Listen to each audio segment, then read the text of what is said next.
Ouf, ça y est, j'ai monté le carrelage.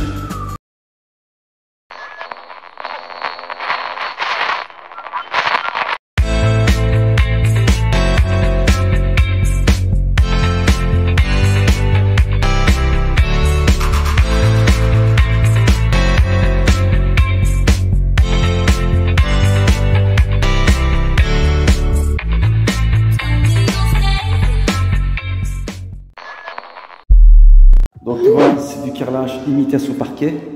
Donc c'est du 25 sur 1 mètre. C'est du carrelage de chez Global. Donc ça s'appelle Forever Aya.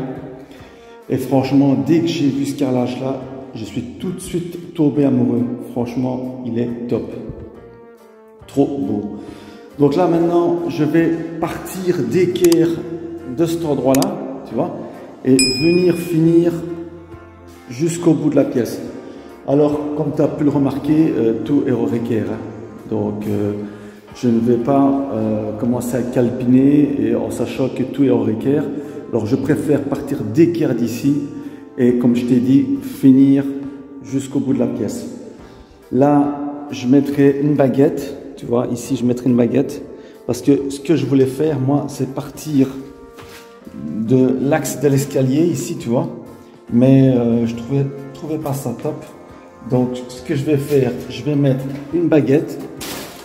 Donc je ne l'ai pas encore coupée, hein. Donc cette baguette là, je vais la mettre ici, donc partir ici au milieu de la porte et commencer mon carrelage imitation parquet de ce côté là. Et puis je viendrai avec un autre carrelage, je verrai bien après. Bon là, j'ai mis une natte de désolidarisation. Pourquoi? Parce que je ne veux pas que le carrelage soit en contact avec la chape. La natte fait office de barrière. Si tu veux savoir en détail pourquoi j'ai mis la natte, je t'invite à aller voir la vidéo qui est ici. Alors, on n'oublie pas les petits pouces bleus, les commentaires. Allez, c'est parti!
Bon voilà, les 4 premiers rangs sont faits. Je suis super content, franchement c'est top. Qu'est-ce qui oppose? Ça a été super facile. En plus avec les cales de chez Ruby, c'est top. C'est nickel. Ça, franchement ça redresse le carrelage. En plus que le carrelage, j'ai remarqué qu'il était légèrement bombé. Et là, il me l'a redressé. C'est nickel. C'est top. Alors j'ai préféré quand même démarrer au niveau de la règle ici, tu vois. Pourquoi j'ai pas démarré côté mur? Parce que si par exemple, de toute façon le mur c'est moi qui l'ai fait, c'est moi qui l'ai plafonné, je sais qu'il est droit, mais bon, je préfère être sûr. Donc si jamais le mur il est irrégulier, je risquerais d'avoir des différences avec mes carreaux. Donc j'ai préféré démarrer de ce trajet là et puis finir vers le mur. De toute manière, de ce côté là, il y aura la cuisine, ça ne se verra plus. Et j'ai préconisé une grosse tranche de ce côté-là, parce que c'est la fin de la pièce, donc je préfère avoir une grosse tranche qu'avoir une petite. Et de toute manière, ici, comme je t'ai dit, il y aura la cuisine, il n'y aura pas de souci, ça ne se verra plus. Ça y est, il pleut. Regarde-moi ça.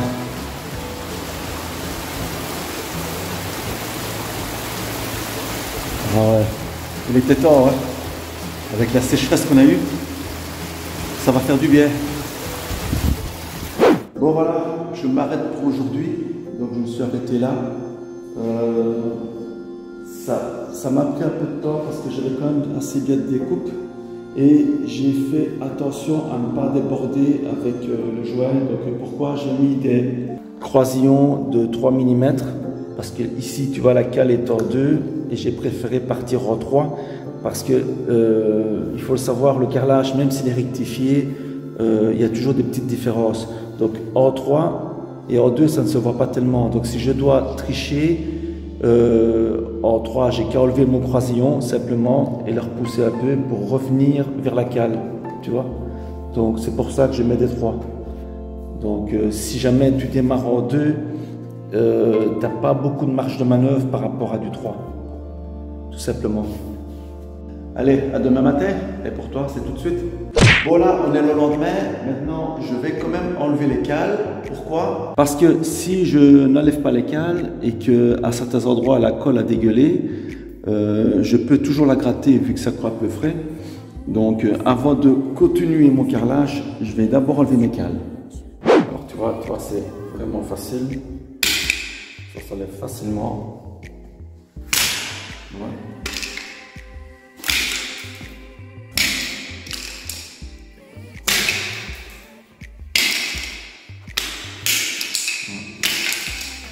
Vraiment très facile.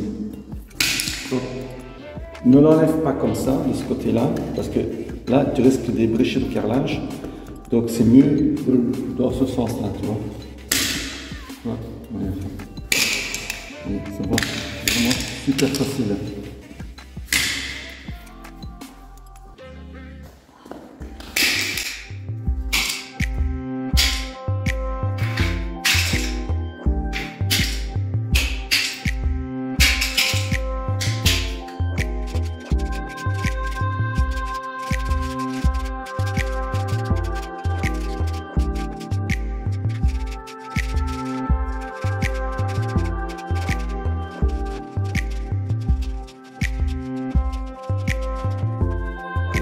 Tu vois, les cales sont enlevées. Alors, je vais te montrer pourquoi, avant de continuer mon carrelage, j'enlève les cales. C'est parce que tu vois ici, il y a de la colle qui a dégueulé un peu. Donc, tant qu'il est frais, tu peux l'enlever, tu vois. Ça tombe frais. Tu vois ici. Parce que si tu attends 2-3 jours, c'est cuit, tu vois. Ça risque de rester dans ton joint et c'est pas beau. Tu vois, c'est propre tant qu'il est frais.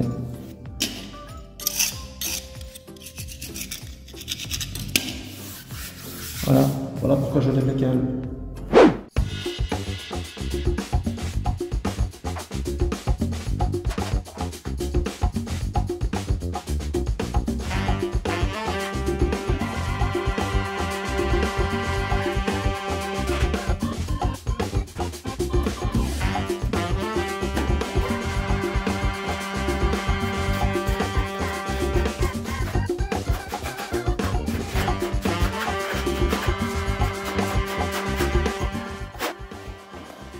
Alors, quand tu appliques ta colle, moi, ce que je fais, je ne fais pas des zigzags, je ne fais pas des bazars comme ça, tu vois.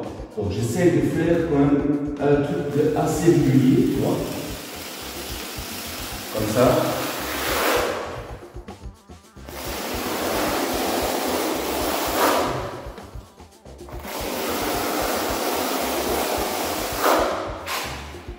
Il faut savoir qu'un peigne, c'est une façon d'auto-niveler ta colle. Donc si tu fais des zigzags comme ça, tu ne saurais pas auto-niveler ta colle. Donc avec ça, le peigne te sert à avoir une planitude avec ta colle. Tu vois ?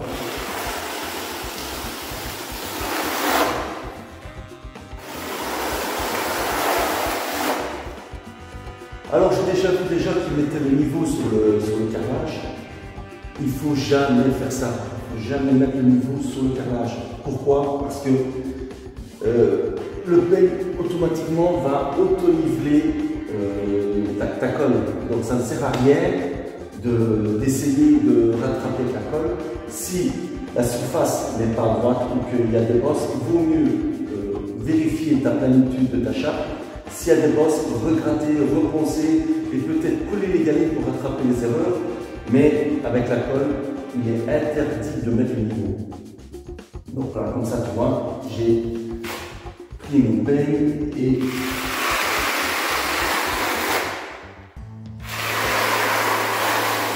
la colle est vraiment unie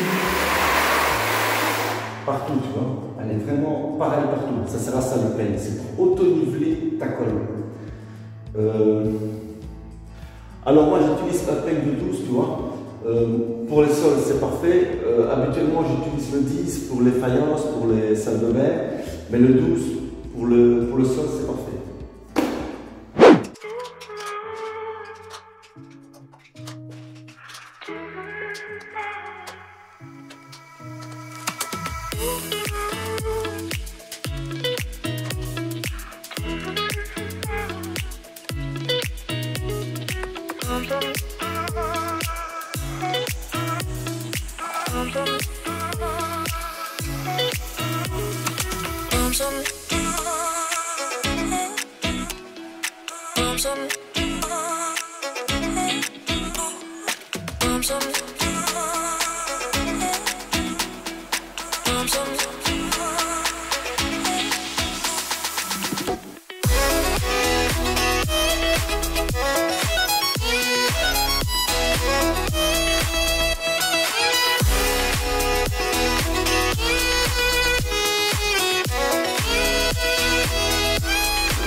Donc là, tu vois, une belle découpe contre le châssis.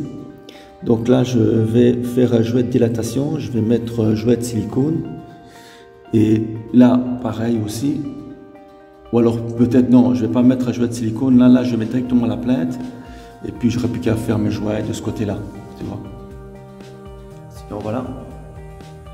Alors maintenant, on va directement passer au jouet. Je vais terminer la pièce en caméra off et te montrer directement comment que je fais les jouets. Allez, c'est parti. Bon voilà, le carrelage est posé. Je te montre ça tout de suite. Regarde ça. C'est trop beau. Magnifique. Donc tu vois ici à l'entrée de la pièce, je t'avais dit que j'allais mettre une baguette. Tu vois, je l'ai mise au niveau de la porte qui va venir à cet endroit. Donc quand la porte sera fermée, on ne verra plus la baguette, donc elle sera noyée dans la porte. Et là, je pourrai démarrer avec un nouveau carrelage. Alors pour couper la baguette, je vais te montrer une espèce de petite machine. Bon voilà, la machine à couper les baguettes. Pourquoi cette machine? Parce qu'avant, j'utilisais une boîte à ongles en bois pour couper les baguettes. Mais quand tu en as 2 ou 3 coupées, ça va, ça le fait. Mais quand tu as une dizaine de baguettes à couper par la suite, franchement, c'est galère. Alors, le qu'est-ce qu'il y a dans cette machine? Donc, c'est de chez Evolution. Avec ça, tu peux couper soit du cuivre, soit du métal, soit du bois ou du PVC. Donc, la référence, c'est F210TCT et il fait 210 mm de diamètre. Ah, tu vois, 210 mm de diamètre. Cette machine possède quand même un graduat. Dans ses préférences, tu peux tourner. Voilà, tu peux tourner. Tu peux aussi la faire basculer. Tu vois, tu peux aller jusqu'à 45 degrés. Je vais te faire une démonstration. Alors, les petites lunettes de protection et le casque pour les petites oreilles. Voilà. Je fais la coupe.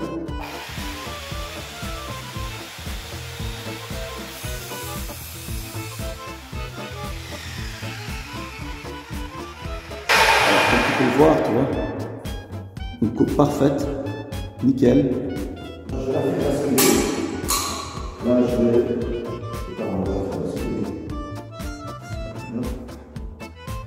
Ça va basculer à 30 degrés.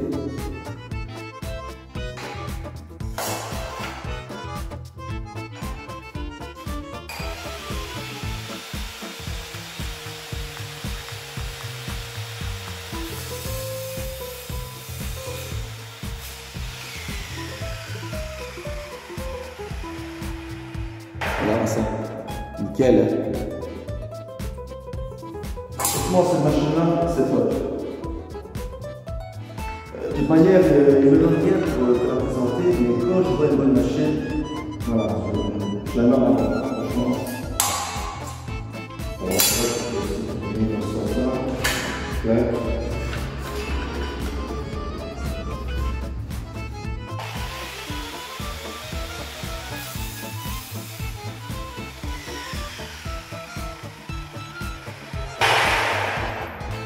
Alors avant de commencer les jouets, je vais te montrer encore 2-3 petits trucs. Donc quand tu fais ta pose de carrelage, je te conseille quand même de vérifier l'alignement de tes carreaux, mettre une règle et regarder si ton alignement est bon, tu vois. Et si tu peux le voir, je suis vraiment bien aligné, tu vois. Donc pour avoir ce résultat-là, toujours vérifier tous les 3, 4 ans, 5 ans, comme tu veux, vérifier avec la règle si tu es toujours dans l'alignement, tu vois. Alors maintenant, on va commencer les jouets. Alors je vais vérifier s'il n'y a pas encore des résidus de colle qui débordent. Et toujours bien inspirer le sol avant de faire le jouet. C'est primordial.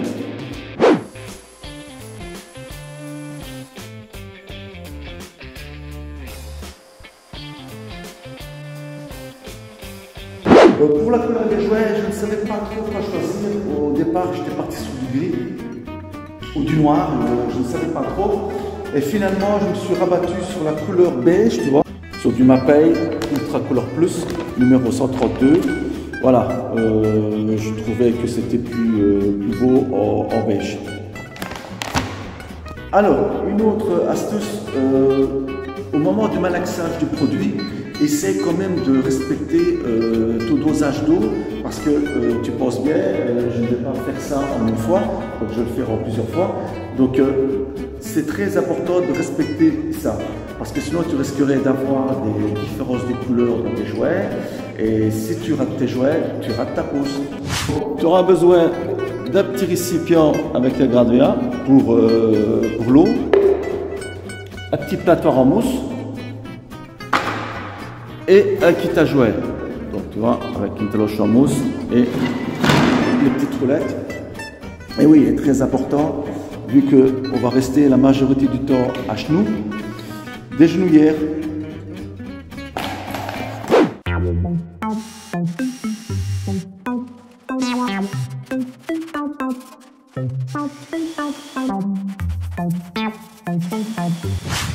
Alors tu vois ici, c'est comme une espèce de pâte, tu vois, bien homogène, tu vois.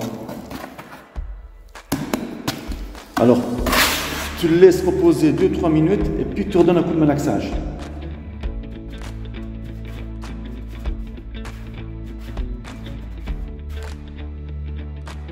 Moi, je mets toujours mon seau sur le carrelage.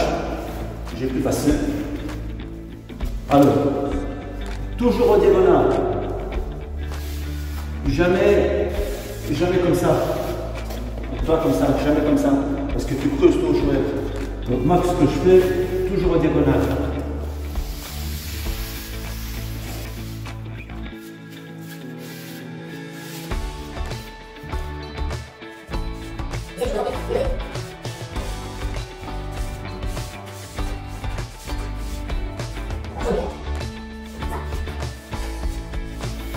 Donc là, tu vois, le long du mur, là, je ne rentre pas.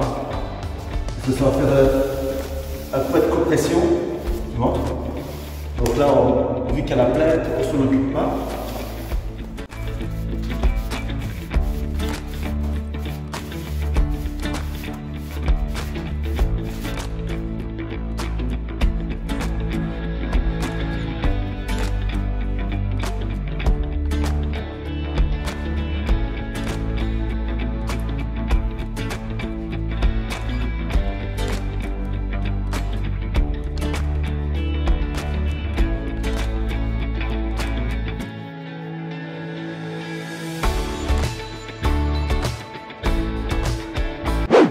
Alors, quand tu remplis tes jouets, moi, ce que je fais, je mets ma taloche en mousse un petit peu inclinée comme ça, pas trop comme ça, parce que tu risques de creuser les jouets. Regarde, je vais te montrer. Tu vois, comme c'est gonflé, tu vois. Regarde, c'est par exemple, je viens droit comme ça, tu vois, je le creuse. Et que là, en faisant plus incliné, tu vois, il gonfle. Tu vois, c'est bien la preuve que c'est bien rempli.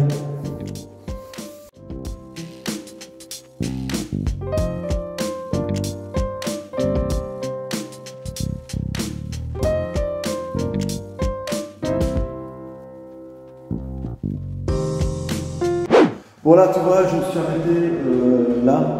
Tu vois. Alors, comme je t'ai dit, si tu respectes le dosage d'eau, tu peux faire des petits morceaux et tu n'auras aucune différence de couleur. Donc là, tu vois, j'attends que ça sèche un peu. Ah, tu vois, il commence déjà à blanchir à certains endroits. Le jouet commence tout doucement à prendre. Donc là, c'est pas encore le moment de l'émulsionner. Donc j'attends qu'il soit encore un peu plus blanc et puis je commence à émulsionner. Alors, qu'est-ce que c'est émulsionner? En fait, c'est juste que tu prends ta taloche en mousse et tu enlèves le plus gros de la matière à jouer sur le carreau. Bon, là, on est parti. Donc, je prends mon éponge. Donc, je les sors un maximum. Que ça soit bien essoré. Et je fais des cercles. Tu vois?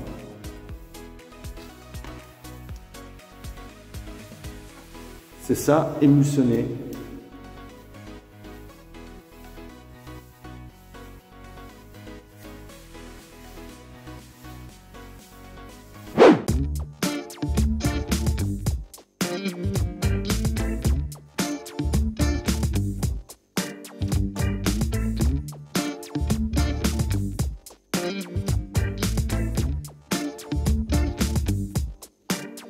Bon, maintenant, c'est là que la magie va s'opérer. Tu prends ta taloche en mousse, bien essorée. Tu commences du coin là et tu essuies.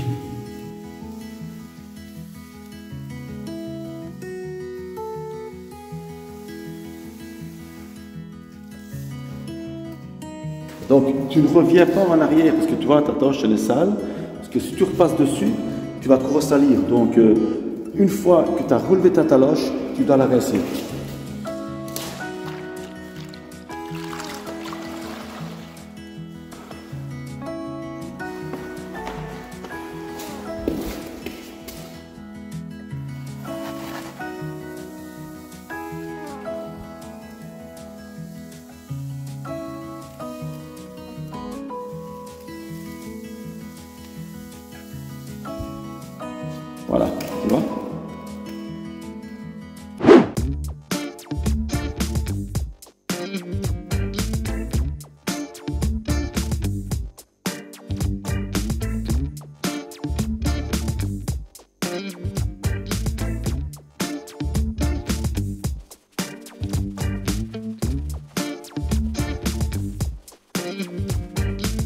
Maintenant qu'on a émulsionné, essuyé toute la laiteuse, on va laisser sécher un peu et repasser encore une fois avec de l'eau propre. Alors comme tu peux le voir ici, tu vois, ça a l'air propre, tu vois, mais je peux t'assurer qu'il reste encore de la laiteuse à certains endroits.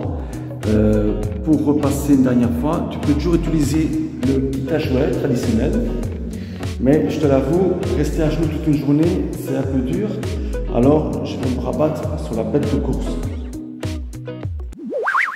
Donc là, tu as le kit à jouets, tu vois, avec une mousse rectangulaire,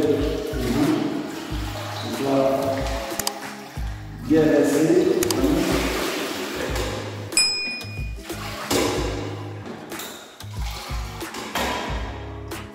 Et tu commences à mourir.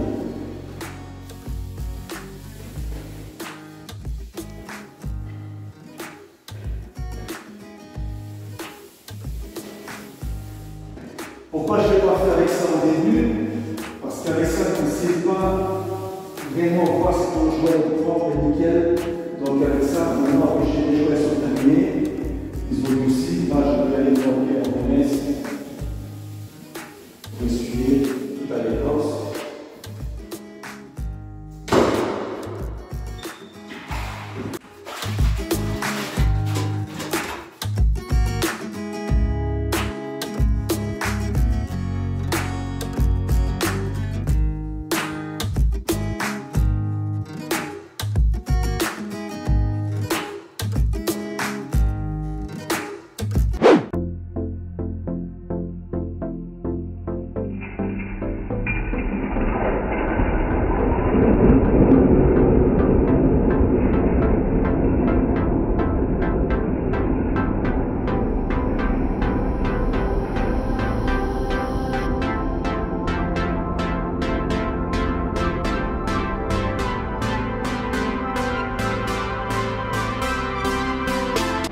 Bon là, je vais te montrer pourquoi il ne faut pas utiliser le niveau, sauf à la faire. Regarde. Tu vois, c'est niveau.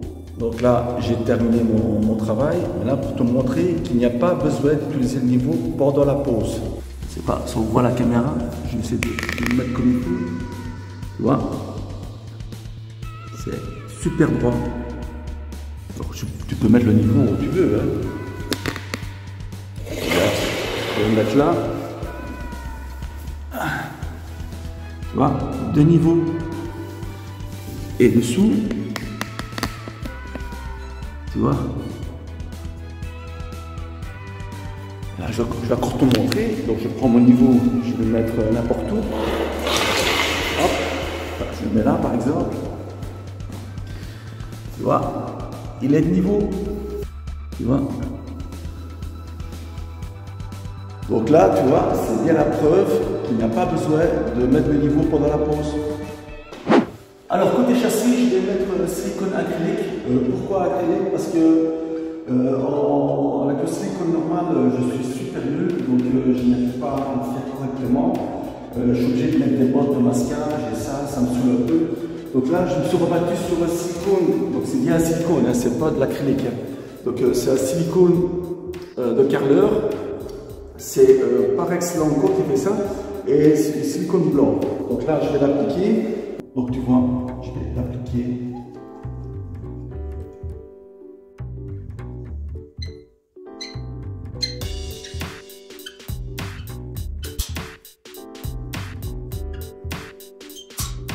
Alors tu vois, comme il est appliqué, c'est pour ça que je te dis que je suis super nul pour le silicone. Mais avec ça, c'est vraiment magique. Donc je viens, je mets un petit peu rougeoir. Voilà, c'est dégueulasse, hein. Ça, je t'avoue, je suis vraiment nul de chez nul.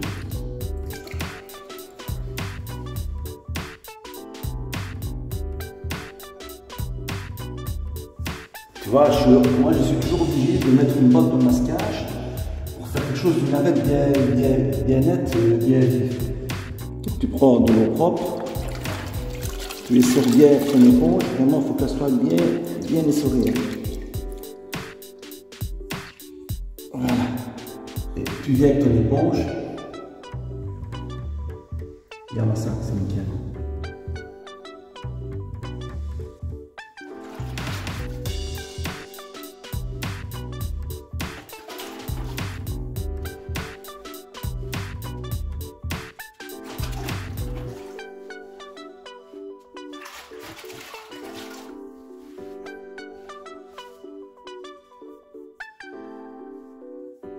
Donc tu vois, c'est nickel. Hein. Si j'aurais fait ça avec silicone ordinaire, j'aurais fait la cata. Donc j'aurais été obligé de mettre des bottes de masquage. Franchement, ça m'aurait saoulé. Et là, c'est nickel.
Voilà, cette vidéo est terminée, j'espère qu'elle t'aura plu.